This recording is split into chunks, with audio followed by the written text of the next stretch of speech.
Can everybody hear me?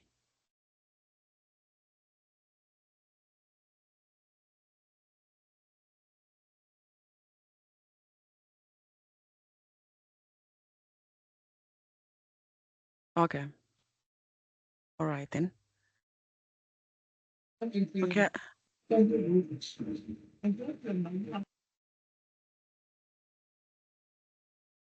Good morning, everyone. My name is Grace Kashivena, and we are doing our second session for our 8-week series for the Cybersecurity Awareness training. I'm representing Salt Essential IT, and I'll be conducting today's training. On our agenda for today, we will be speaking about prevention and resilience to cybersecurity threats. We'll look at a recap of last week's session. We'll look at passwords. What are passwords? What is considered a strong password? What passwords, what characters or words you should not use when creating a password. We'll look at links, the dangers of clicking on just any type of links and so forth. We'll look at MFA, which is multi-factor authentication. We'll look at scams, and then we'll do a quick team activity and a Q&A at the end of the session. The session is 1 hour. For those of you joining us for the first time,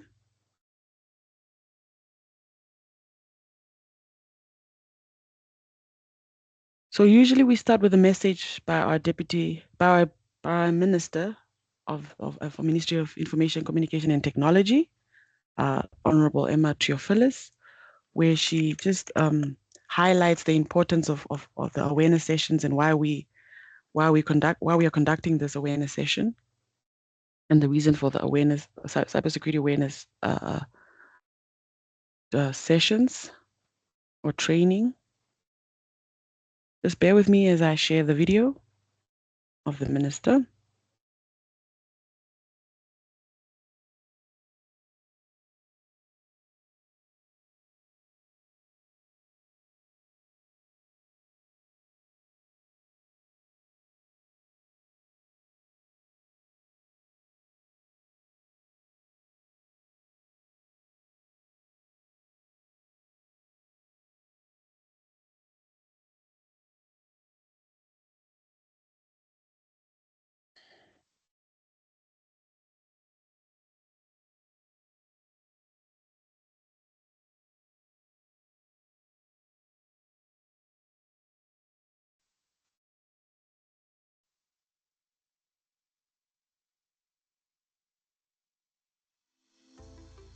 Please let me know with a hands up.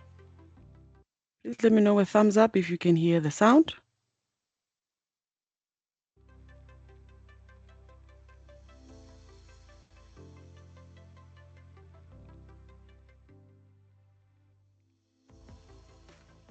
With the evolution of information communication technologies, Namibia as a developing country is no exception to cyber attacks and cybercrime.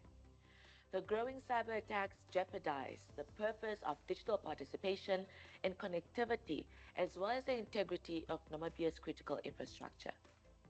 The Namibian government seeks to build a cyber-resilient nation. Hence, in line with cabinet endorsement, the Ministry of Information Communication Technology developed the National Cybersecurity Strategy and Awareness Raising Plan.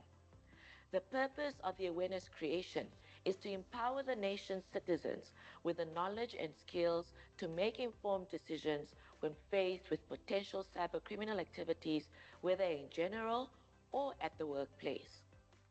The national document is a step towards building cybersecurity resilience and digital security to enable an innovative Namibia and attainment of social and economic growth. With this plan, the nation is prepared to respond effectively to the threats or attacks on network systems and services. Namibia will reap benefits and economic opportunities presented by the use of ICTs on the condition that the country's citizens are ready, capable, and vigilant against the threats that include phishing attacks, ransomware, cyberbullying, and child online vulnerability. The National Cybersecurity Strategy and Awareness Raising Plan helps to safeguard the citizens' privacy educate, and create awareness to safeguard the national critical information infrastructure, as well as ensure collaboration on cybersecurity to continuously improve the safety of vulnerable groups in the cyberspace. The scourge of cybercrime has the potential to negatively impact the nation's ability to achieve its developmental objectives. Namibia has encountered a rise in incidents of misuse of available internet platforms by criminals to carry out cyber attacks. These growing cyber threats disturb the purpose of digital participation and connectivity, as well as the integrity of our national critical information infrastructure. It is for these reasons that the Ministry of Information and Communication Technology, in collaboration with South Essential Information Technology, is hosting a series of awareness creation sessions for the Namibian nation. I therefore urge you all to join the ministry and South Essentials efforts to participate in the sessions in order to be equipped with the necessary skills in order to be safe on the internet, protect our nation's critical infrastructure, and make informed decisions should you fall victim or help those who fall victims to cyber attacks. South is a cloud service provider. So there you have it. That is, in a nutshell, the purpose of why we have the cybersecurity awareness sessions and why we are on a mission to help the nation of Namibia be equipped as much as possible with what's out there, what's being invented every day, and how you can protect yourself and your family. Just bear with me as I reshare my PowerPoint.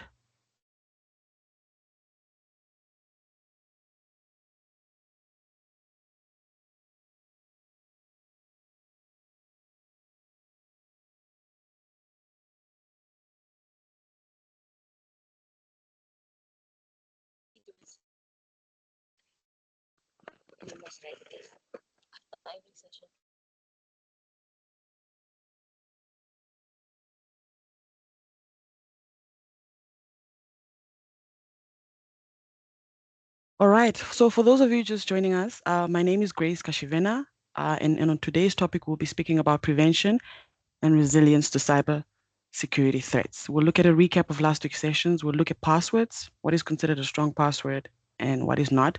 We'll look at links, what not to click on, and we'll look at multi-factor authentication, which is known as MFA.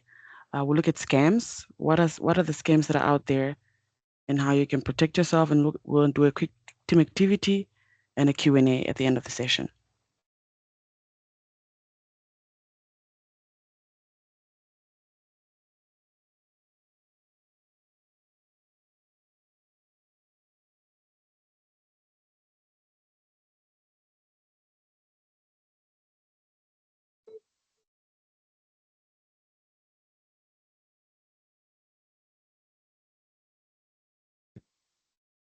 Okay, a recap of last week's session. We look at criminals.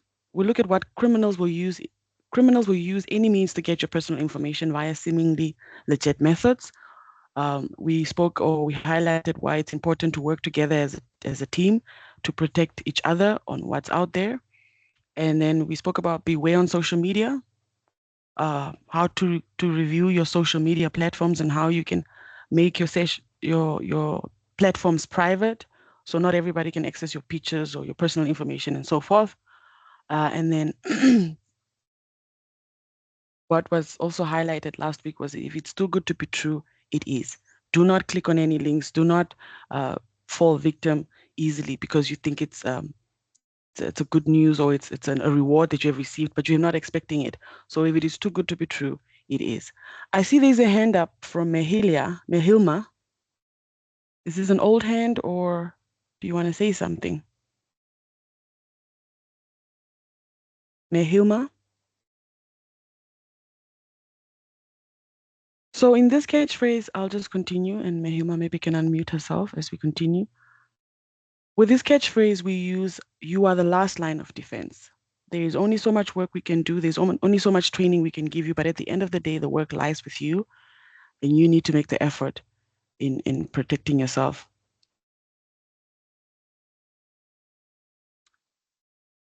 Um, Top 10 cybersecurity vulnerabilities.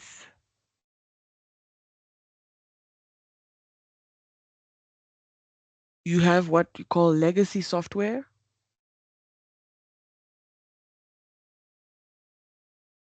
Just bear with me quickly. We have what we call legacy software, which is insufficient data authenticity verification, user and system authentication, and data integrity checking features each increase the risk of a breach. Lack of encryption, the second one, which is unencrypted communication, allows attackers to use sniffing software to reveal usernames and passwords. And then we're looking at gaps in policies and procedures, which is IT or OT personal use, different approaches to secure industrial controls resulting in security gaps.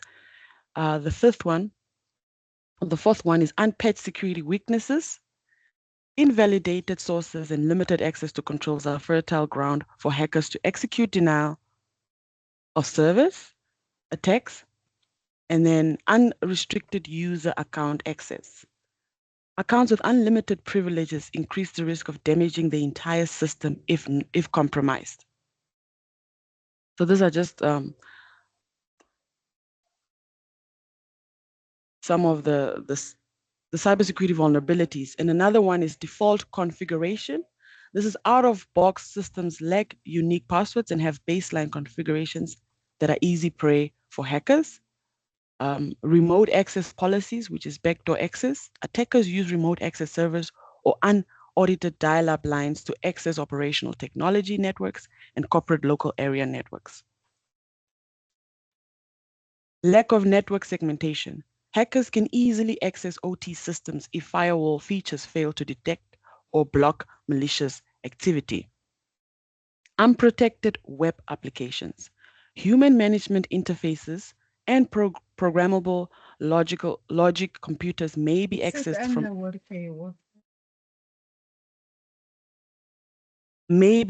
from any location with an internet connection and are vulnerable to SQL injection attacks and cross-site scripting. And the last one is unknown programming bugs. Interfacing two programs increases the risk of conflicts that create software vulnerabilities such as programming bugs and unanticipated code interactions.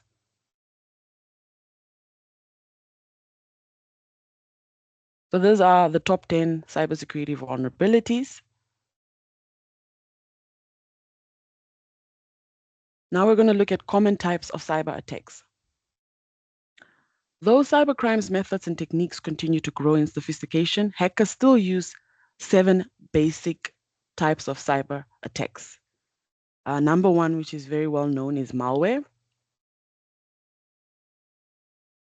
Malware software such as spyware, viruses, ransomware, and worms typically involve sending a dangerous link or email attachment that, when clicked, installs software that can block access to key network components, install malware or other types of destructive software, access the hard drive to transmit and collect data, and also disrupt components to make the system inoperable.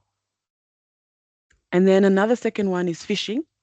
Another cyber attack is phishing, sending communication usually through email that impersonates a reputable source.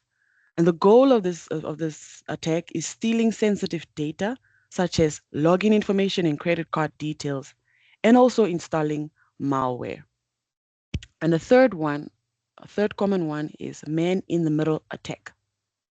Infiltration of a two-party transaction to filter and steal data.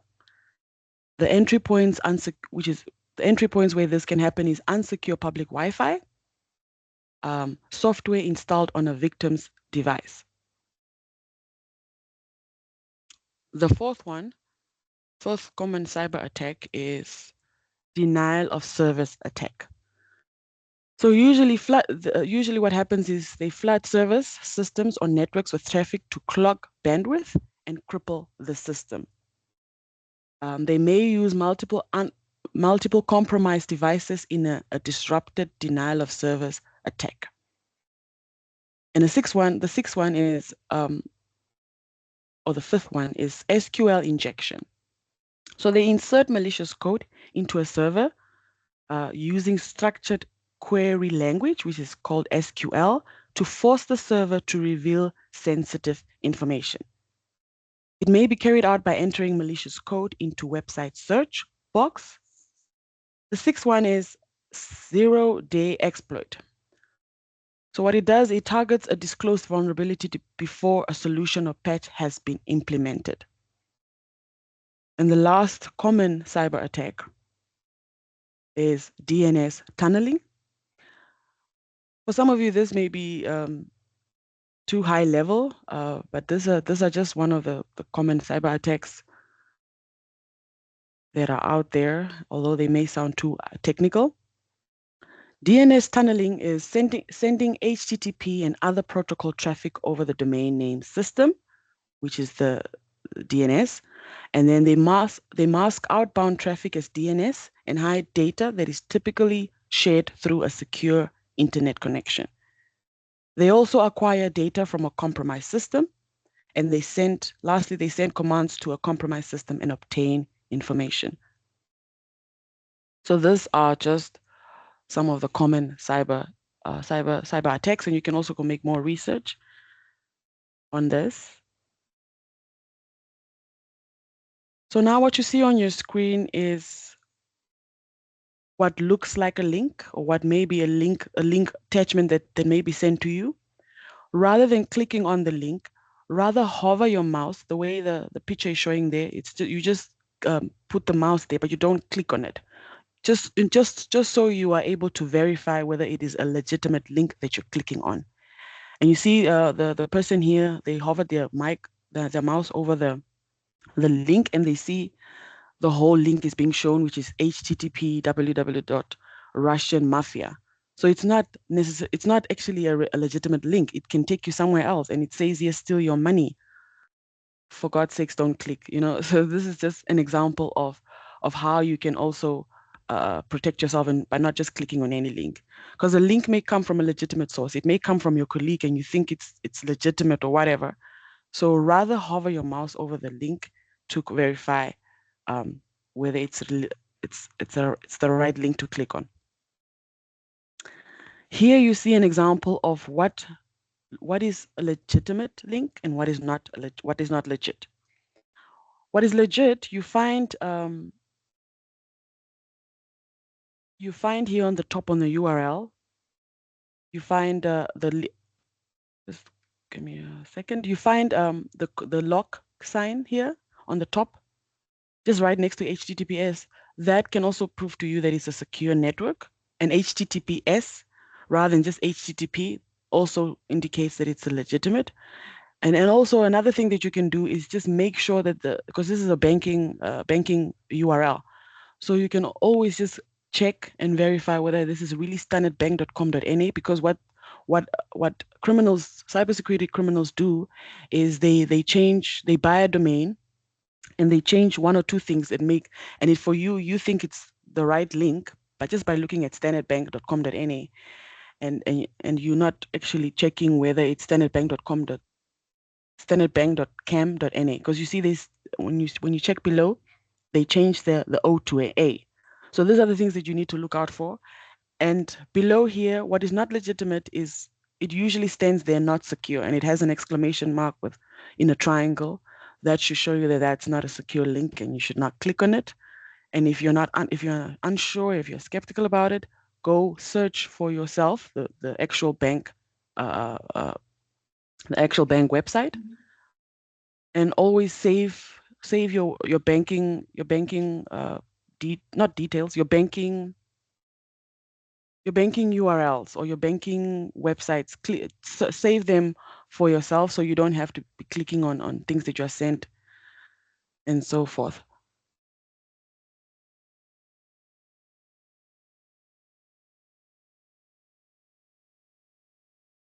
Okay, so in this next slide, we'll be looking at a video. Please let me know if you can hear the video on passwords.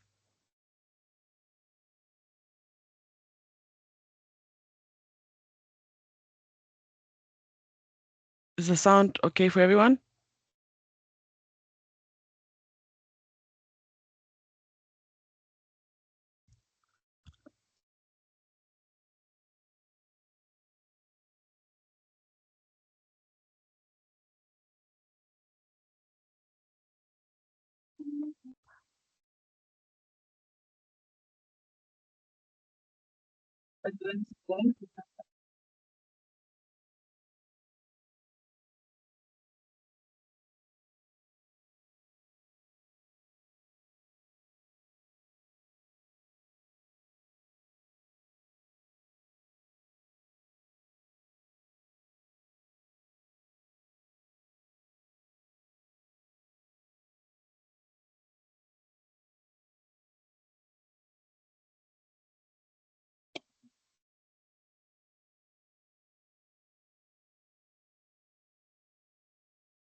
So that was just a video showing, is your company security worth more than a Mars bar? So those are they're just showing you statistics of what is out there. In 2016, for example, at InfoSec conference, a survey was conducted at Liverpool Station, and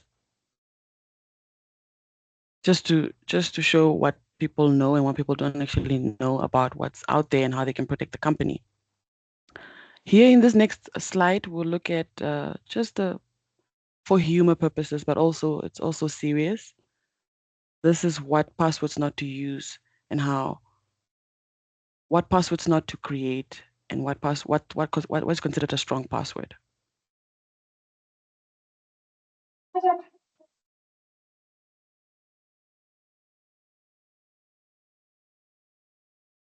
Okay, it's showing that this video is not available. Let me just open it on another slide.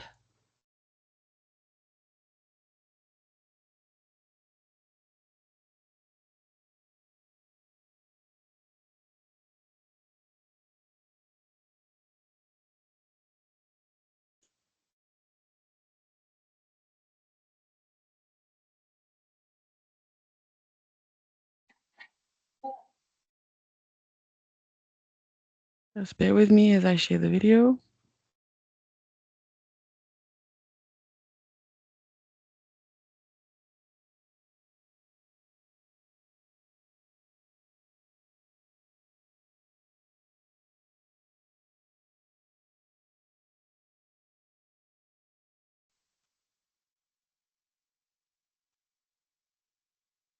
You know, we've been hearing a lot about cybersecurity lately, largely because of what happened to Sony. Companies and individuals are more concerned about the safety and privacy of their information than ever. President Obama has unveiled a number of new proposals this week to crack down on hackers, and he plans to address this in the State of the Union speech on Tuesday. And it's great that the government is working on this, but the truth of the matter is we need to do a better job of protecting ourselves. You know, the most popular password in the United States is password 123.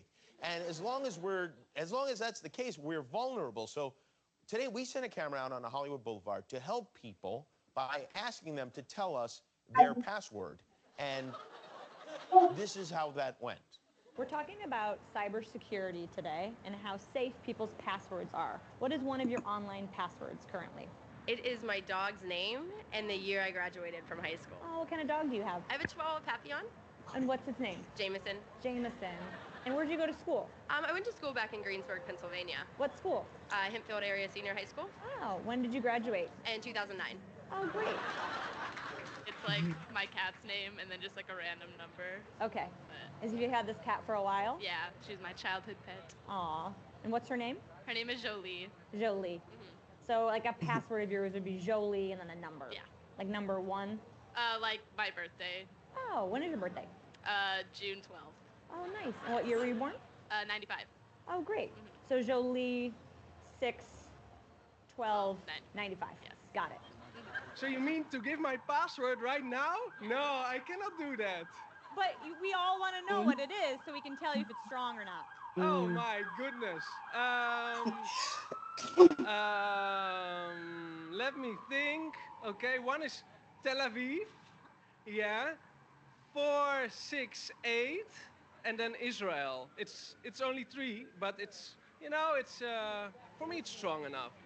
Ireland, 1, 2, 3, 4. Gemma, 1, 2, 3. Spelled Gemma. Well, most of them are Italian. Oh, beautiful. Yeah. So what? Like what's a good Italian password? my grandma's name, What's your grandma's name? Maria. Maria. So Maria is your password? Oh yeah, now you know my password.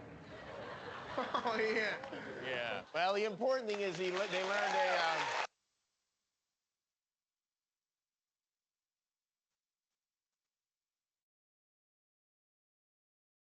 So as funny as that video is, or it may be, it just goes to show how many people don't take passwords seriously and why it's important to create a strong password because hackers can access your information. Number one, they can steal your information, they can impersonate you, they can steal money from your bank just because you have the same password for all your social media platform. There's something here in the chat by Goodwill Amukwaya. Were you not able to see the slides well? Or what do you mean is my network that bad? Looks like that on my side too. Does that mean nobody could see the slides? Goodwill, maybe you can unmute yourself. Hello?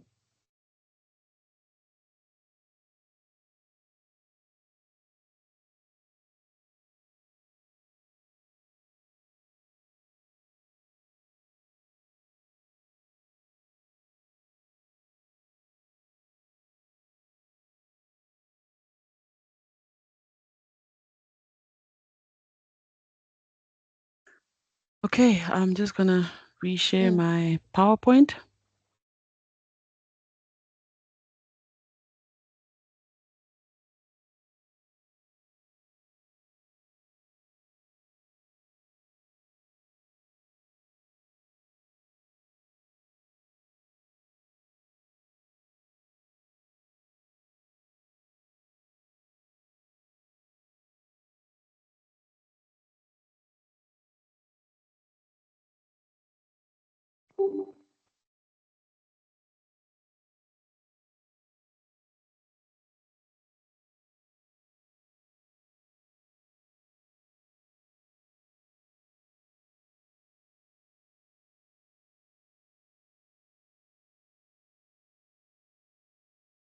Okay, my slides are just taking a little bit long to load.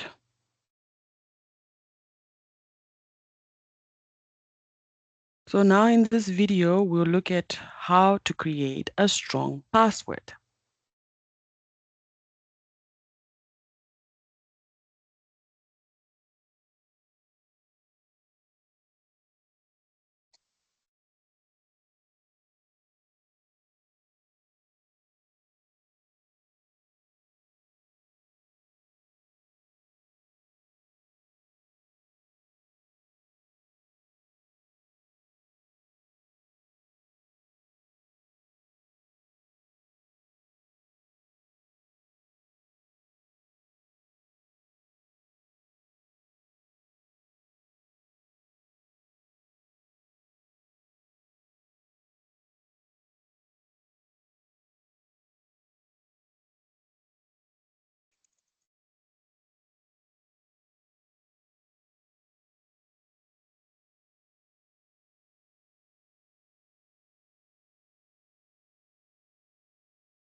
Yes, so that was just a brief explanation of why we should create strong passwords. Passwords, they protect you from they protect your electronic accounts and devices from unauthorized access, keeping your sensitive information safe. So the same way you do not use the same key for all your doors in your house is the same way you should not use the same passwords for all your social media platforms, your banking platforms. Because once a hacker manages to crack your password and you have the same password for everything, you can lose your social media accounts where they hack into them, and then you can also lose your money because now they have access to your banking account because you use the same password for all your platforms. Okay, so what is considered a strong password? Passwords must be at least 8, but ideally 12 characters long. Do not use real words. Do not use your daughter's name or your son's name or your husband's name. Because with a little online research, what hackers can do is just go to your Facebook account, oh, and then they see your husband. Maybe you shared your husband's name or you tagged him, and because you're using your password as your husband's name, they can easily crack that. So do not use your personal information, also like date of birth or your mobile number or your ID number, because you use your ID number in a lot of places, whether it's home affairs or the bank or whatever. So you never know who can use that information against you. So add a recovery phone number and an email address. Modify easy to remember phrases. Use a password manager. So the password manager here that we recommend is multi-factor authentication. Multi-factor authentication, which is known as MFA, is a multi-step login process that requires users to enter more information than just a password. So for example, along with the password, users may be asked to enter a code sent to their email or answer a secret question or scan a fingerprint. So let's say you're trying to log into another person's computer or in the library. What multi-factor authentication, the app, what it does, it gives you a notification that somebody's trying to log into the library. Is this you? And then you verify whether either using something you have, like your PIN, or or maybe a question, a security question, or your biometric fingerprint, or your fingerprint, like you see there on on the screen. So what are the three types of authentication? There are three authentication factors that can be used. Something you know, something you have, and something you are. Something you know would be a password, a PIN, or some other personal information to verify and authenticate whether it is you who's trying to log into wherever.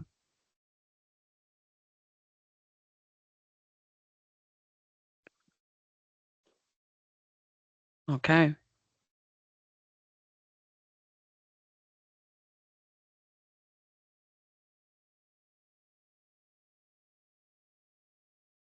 So that's basically what multi-factor authentication is. Now we'll look at scams. What are scams? What is considered?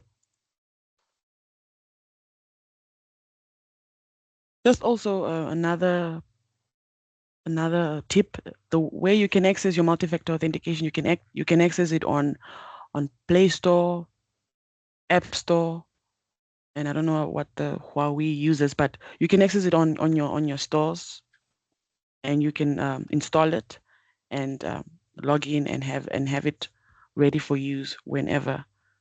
You can also use it for your banking logins and so forth, or your work logins and so forth. Usually, a lot of companies have it. So maybe consult your IT department when you want to log into your work environment. Okay, in this next video, we'll be looking at scams. What are scams and how criminals use AI or voice deepfakes to hack you.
Okay, so I just shared something on on our chats just to give you a more broad overview of what are the types of scams that are out there, but I'll just briefly go through them. The ways, first of all, the ways scammers reach you, they reach you usually through text message or SMS, phone scams by calling you. Like here, they spoke about deepfakes and how people and how the hackers can use maybe your CEO, for example, is a well-known person and they're all over YouTube or social media just doing interviews and so forth. So they usually take that person's voice and they use it and manipulate it to sound to sound real, and then you might think your CEO might send you a voice note saying, no, I need this amount to be released and so forth and so forth. You thinking that it really is your CEO's voice, you go ahead and you release the funds. So these are the ways they can reach you. Another way they can reach you, or the last way they can reach you, is email scams. Another way is email scams. So they use emails like the real thing. For example, like I spoke earlier about how they can. Sorry, let me just mute. So they can use an email that may look legitimate and they impersonate somebody or your CEO, your head of HR, and so forth. And you thinking that it is the person, you go ahead and you click on their links or you follow the instructions that's being sent on that email. Another way they can get you is social media scams. Be suspicious of anyone who contacts you out of the blue on social media. Losses are on the rise here. Another one is website scams. Scammers can pretend to be anyone online to deceive you into trusting them. And in-person scams, some scams take place in person. And what are those types of scams? You find romance scams. There are people out there that are, lonely and, don't really have somebody in their lives, and they go on social media or they go on platforms like dating apps to find somebody, to find a significant person. So scammers use dating or friendship to get your money. They go to the great lengths of to convince you the relationship is real, and they manipulate you. Some scammers use example for example they use they may lure you, they may, you're dating for a while and then later on they ask you to send money because they need a flight ticket to come to you. Such things.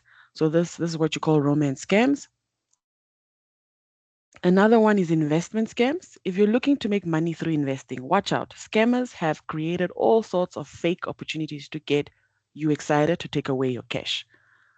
Another is product and service scams. Scammers prey on consumers and businesses that are buying or selling products and services. Not very, not every transaction is legitimate. So always verify, always also make research. If you're on groups, on family groups and so forth, send this type of information to them and say, is this legitimate? Is this, have you heard of such a product? Have you heard of such a service? And make more research rather than just clicking on it or being excited that you have an opportunity to make more money. Threats and extortion is another scam. Scammers will use any means possible to steal your identity or your money, including threatening your life or hijacking your computer. Another common scam, especially now with the unemployment rate that's so high in Namibia, jobs and employment scams. Jobs and employment scams deceive you into handing over money, uh, your your money by offering you a guaranteed way to make fast money or high paying job for the little effort. Nobody can offer you a job and ask you for money. I mean, you're unemployed, you need a job. So why would anybody ask you to send money in order for you to get the job? You also find in this category, you find scammers, they have this studying abroad or working abroad type of links and websites. So be careful and make research. Ask your family or ask your friends if this is a legitimate source, or call and just make more research rather than just clicking or accepting and falling victim to this type of scams. Another one is unexpected money. Don't be lured by a surprise win. These scams try to deceive you into giving you money upfront or your personal information in order to receive a prize from a lottery or a competition that you never entered. If you know you haven't entered for any competition, don't don't be quick to to fall victim to this type of scam. Another one, or the last one, is impersonation scams, like the one we spoke about in the video. Identity theft is a type of fraud that involves using someone else's identity to steal money or gain other benefits. So basically, in a nutshell, that's what scammers, what type of scams that are out there and the ways they can reach you. Scams, another tips here that you can see on your screen is scammers contact you out of the blue. It could be a knock on the door, a phone call, or a piece of mail you weren't expecting. For example, you didn't think you owed the IRS or a debt collection agency money, but they called claiming you could be in trouble if you don't pay. In our case, IRS is NAMRA. Scammers claim there is an emergency. A scammer might warn that if you don't respond immediately, your prize winnings will be lost, or that a relative or a friend is in trouble in a foreign country. And if something prompts immediate action, be cautious at all times. Scammers ask for your personal information. Scammers often pose as a bank or healthcare providers and government officials asking for identifying personal or financial information. Anytime someone asks you for this information, be suspicious. Another thing is scammers want you to wire money.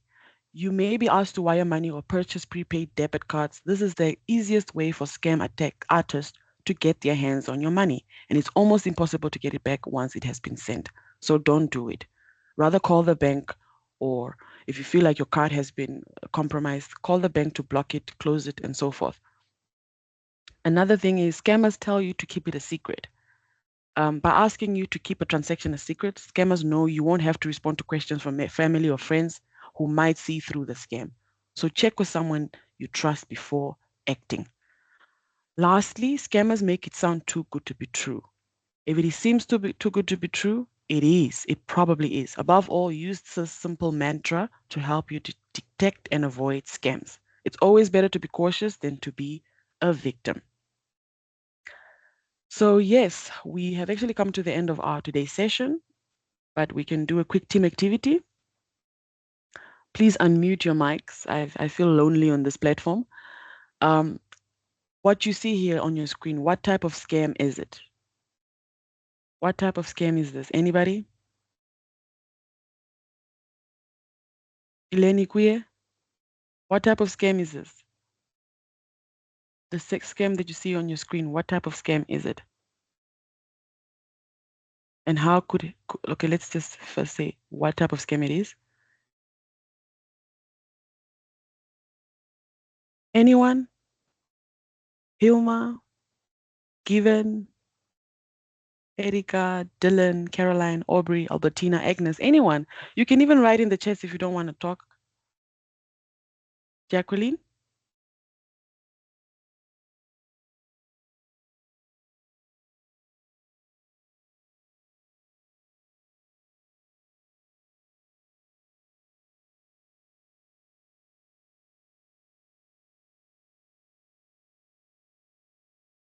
Okay, let me just say it's an SMS scam. So this is a criminal, cyber criminal that's pretending to be somebody's daughter, and they're asking the mother to send them money. They have lost their number, they have changed their number. So they're asking the mother to send money through e-wallet, I think. Yeah, through e-wallet, and then they need the money urgently. So like we spoke about in the earliest slide, scammers contact you out of the blue. What the mother can do in this case is call the original number that she has of the daughter to verify whether it really is it really is her. And also they ask you to wire money. So anything that involves money should make you suspicious. Your daughter cannot ask you money out of the blue. If she does, rather call her. Call her directly on the number that you have saved uh, to confirm and verify whether it is really your daughter. Okay, so basically that's what the team activity was all about. Just to take away from today's session, don't be the victim. Passwords, keep them long and strong. Do not use the same passwords for all your platforms. Please, please, please do not use the same password.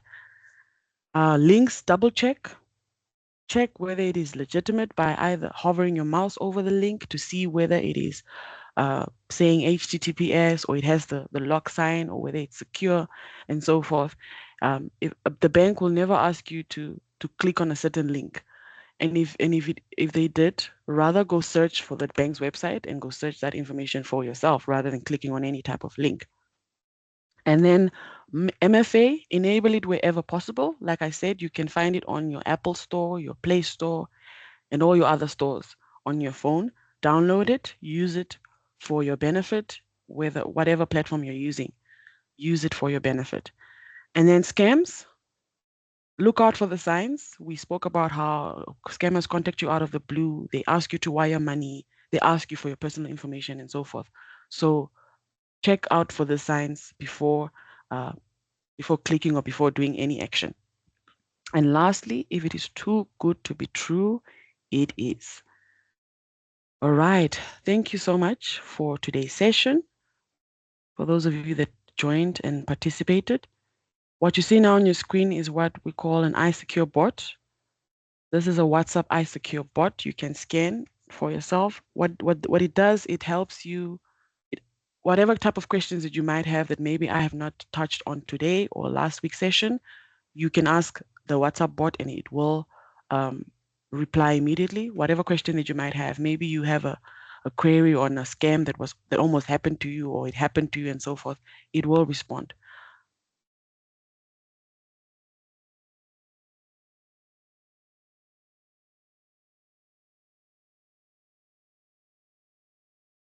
So I'm just going to give you a time to scan. It will take you directly to the WhatsApp bot.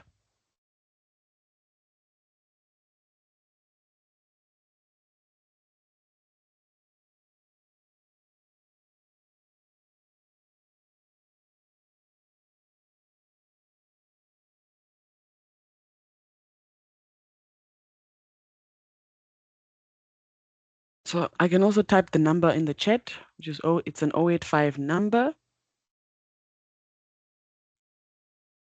For those of you that can't scan,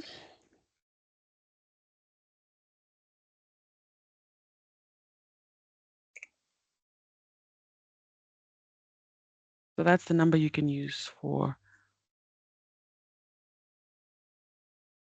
WhatsApp. You can also just check on your chat. I've shared more information on what the iSecure bot is mainly all about.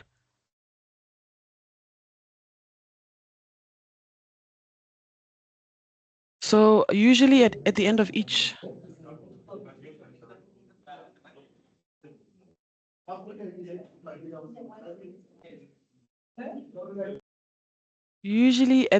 session, we have a test. So what you see now on your screen is a QR code to the test for today's session, just to test your knowledge on what you have learned so far and maybe what you can improve on. I'm also going to share the link in the chat for those of you that can't scan the QR code.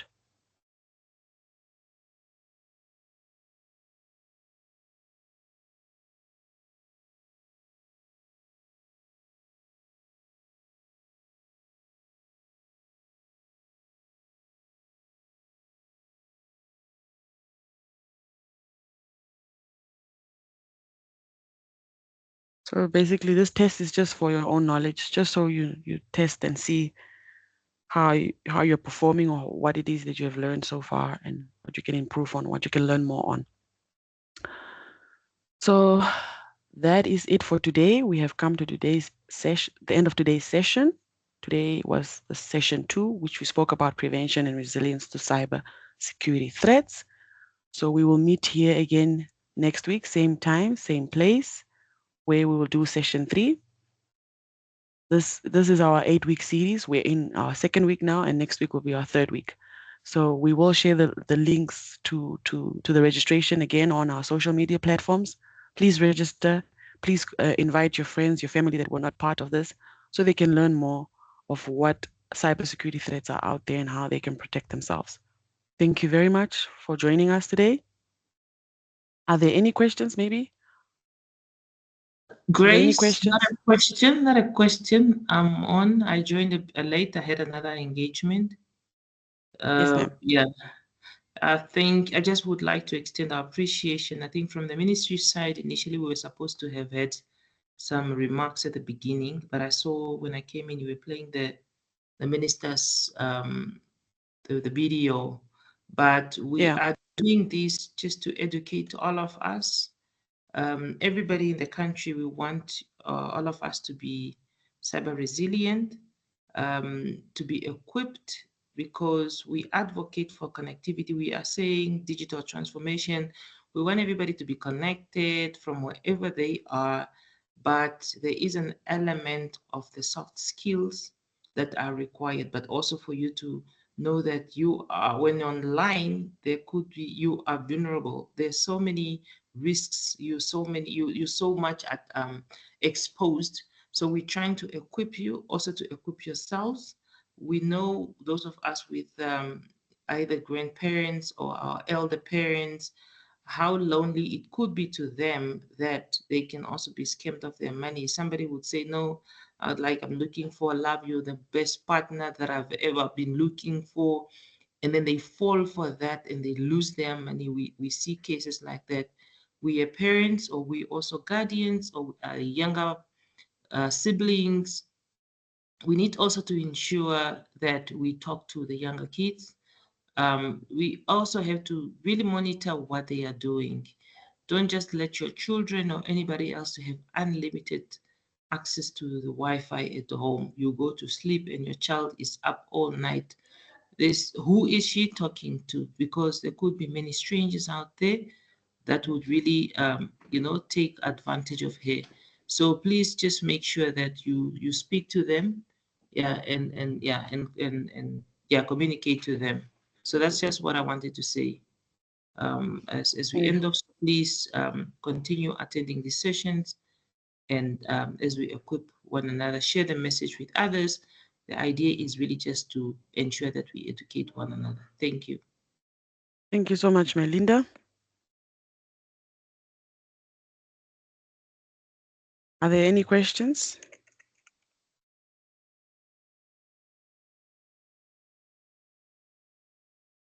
Are there any questions from the floor before we close the session?